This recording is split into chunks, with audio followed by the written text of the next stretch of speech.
பிஜேபிங்கிறது ஆர்எஸ்எஸ்னுடைய அரசியல் பிரிவு. ஆர்எஸ்எஸ்னுடைய கொள்கை என்பது இந்த நாட்டினுடைய விடுதலைக்கு அவங்க எந்த பங்களிப்பும் செய்யலை. நாட்டினுடைய தேசிய கொடியே அவங்க தலைமை நிலையத்தில் ரொம்ப காலத்துக்கு அப்புறம் பிஜேபிக்கு ஆட்சிக்கு வர காலத்தில் தான் அவங்க ஏற்றுனாங்க. அரசமைப்பு சட்டம் உருவாக்குவதற்கு எந்த பங்களிப்பும் தராத கட்சி. அதோடு அவங்களுடைய எண்ணங்கள் எல்லாம் இந்து ராஷ்டிரம், இந்து நாடாக்கணும், மதசார்பின்மையில் அவங்களுக்கு நம்பிக்கை கிடையாது.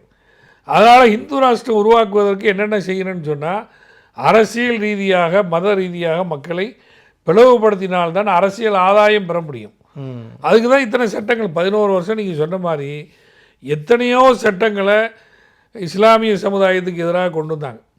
முத்தலாக் தடை சட்டம், சிறுபான்மை கல்வி நிறுவனங்களுடைய தனி அந்தஸ்து பதித்தல், அதே மாதிரி காஷ்மீர் தனி அந்தஸ்தை நீக்கினது, காஷ்மீரினுடைய மாநில அந்தஸ்தை குறைத்து யூனியன் டெரிட்டரி ஆக்கினது, சிஏஏ போன்ற சட்டங்களில் குடியுரிமை திருத்த சட்டத்தில் எல்லாரும் மதத்துக்கும் உண்டு, இஸ்லாமியர்களுக்கு மட்டும் இடம் இல்லை.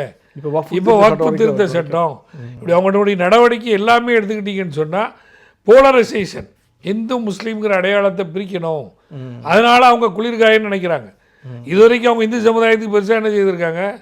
இந்து சமுதாயத்தில் எவ்வளோ பேர் கஷ்டப்பட்டவங்க இருக்கிறாங்க. இஸ்லாமியர்களுக்கு எதிராக செய்யறது இந்துக்களுடைய வாக்குகளை வாங்குவதற்காண்டி அவங்க செய்யக்கூடிய தந்திரம், அவங்களுடைய திட்டம்.